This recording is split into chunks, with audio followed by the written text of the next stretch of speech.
मौजूद। और इस वक्त बड़ी खबर आ रही है, सेना प्रमुख जनरल MM नरवणे जम्मू पहुंच गए हैं, जहां पर वो पुंछ और राजौरी के उन इलाकों का दौरा करने जा रहे हैं जहां पर 10 अक्टूबर से आतंकियों के साथ मुठभेड़ जारी है। सेना के इस ऑपरेशन में सेना के 2 JCO समेत 9 जवान अब तक शहीद हो गए हैं। हाल के कई सालों में ये पहली बार हुआ है कि एनकाउंटर में सेना ने अपने 2 अधिकारियों और 7 जवानों को खोया हो। सूत्रों की माने तो पुंछ के जंगलों में पिछले 9 दिनों में भारतीय सेना के जवानों का मुकाबला ट्रेंड आतंकियों से हो रहा है और कहीं ना कहीं ये जिस तरह का इलाका है वो भी काफी मुश्किलों भरा है और काफी नुकसान यहां पर सेना को हुआ है। और हमारे साथ हमारे deputy editor defence Rajiv Ranjan जुड़ गए। राजीव, काफी लंबी चली है ये मुठभेड़ और चल रही है अभी भी, और शायद पिछले लंबे वक्त में ऐसा पहली बार हुआ है जब इतना नुकसान सेना का हुआ हो, जब 2 अधिकारियों सहित 7 जवान जो हैं वो यहां पर शहीद हो गए हैं। किस तरह का इलाका है ये और क्या क्या दिक्कतें यहां पर सेना को उनका जूझना पड़ रहा है?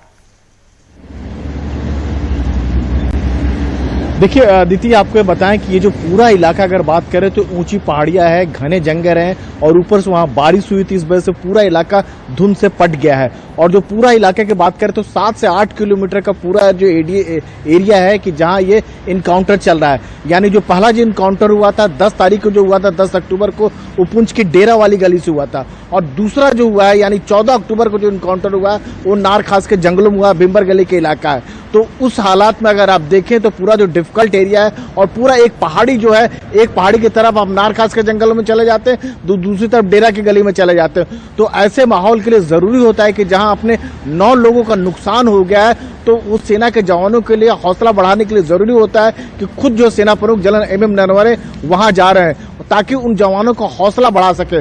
सेना का यह भी कहना है कि चूंकि अब वो नहीं चाह रहे कि उनका कोई नुकसान हो और यही वजह है कि ऑपरेशन डिले किया जा रहा है ताकि अपना किसी भी तरह नुकसान से बचा जा सके। सेना और पुलिस का यह भी कहना है कि जिस इलाके में आतंकी छुपे हुए हैं उस पूरे इलाके की घेराबंदी कर ली गई है और पूरी तलाशी अभियान चलाया जा रहा है और आतंकी का मारा जाना तय है। आज नहीं तो कल उनका बिल्कुल मारा जाना तय है। जिन्होंने इस तरह के कायराना हरकत की है उनको सेना का यह कहना है कि मुंहतोड़ जवाब दिया जाएगा, उनको मार गिराया जाएगा। आपको यहाँ बताएं जहां इनकाउंटर हो रहा है यहां से लाइन ऑफ कंट्रोल की बात करें तो वो भी बहुत ज्यादा दूर नहीं है, 6 से 7 किलोमीटर की दूरी पर है लाइन ऑफ कंट्रोल। ये पूरा डिफिकल्ट इलाका है जहां आतंकी जो है, आतंकी भी है और यहां सेना के सुरक्षा बल जो है उनको भी कई तरह की चुनौतियों का सामना करना पड़ रहा है। जी राजीव, यहाँ पर दोनों तरफ से हम देख रहे हैं दिक्कतें। एक तरफ सिविलियन को भी मारा जा रहा है, श्रीनगर और आसपास के इलाकों में वहां भी घटनाएं सामने आ रही है। यहाँ पर ट्रेंड आतंकियों से आप बता रहे हैं कि सामना हो रहा है सेना का।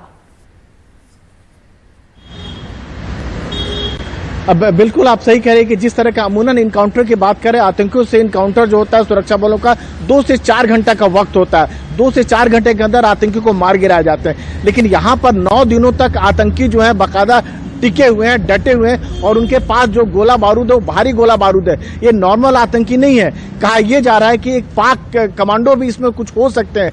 हालांकि जब आतंकी मारे जाएगा तभी कुछ कहा जा सकता है, लेकिन ये आतंकी बहुत वेल ट्रेंड है जिसमें हमारा 9 नुकसान हो गया है और अभी तक जो जानकारी मिल पा रही है उसके मुताबिक एक भी आतंकी मारा नहीं गया है। तो समझ सकते हैं कि आतंकी जो है किस तरह की तैयारी के साथ आए और किस तरह का उनको कवर दिया गया है, किस तरह का इन्फिल्ट्रेट कराया गया है। और सेना के सामने जो अब सबसे बड़ी दिक्कत आ रही है, क्योंकि पहले उनका 9 नुकसान हो गया है और अब वो नहीं चाह रहे कि किसी भी सूरत हाल में एक भी नुकसान हो। यही वजह उनका यह कहना है कि भले ही कार्रवाई में देरी हो, ऑपरेशनल दिक्कतें हो, उसके बावजूद जो है वो पूरे इलाके घेराबंदी करके धीरे धीरे अपनी कार्रवाई को बढ़ा रहे हैं। उनका यह कहना है कि आतंकी मारा जाएगा, फाइनल रिजल्ट किसी वक्त हो सकता है। जी बहुत शुक्रिया राजीव इस तमाम जानकारी के लिए। तो ऊंची पहाड़ियां हैं, घने जंगल हैं, जिसके चलते सेना को और भी दिक्कतों का सामना करना पड़ रहा है और काफी ट्रेंड आतंकी ये बताए जा रहे हैं और ये भी कहा जा रहा है कि इसमें पाक सैनिक भी हो सकते हैं और यही वजह है कि भारी नुकसान हमारा हुआ है और अब सेना इस ऑपरेशन को लंबा खींच रही है, कोई और नुकसान नहीं चाहती।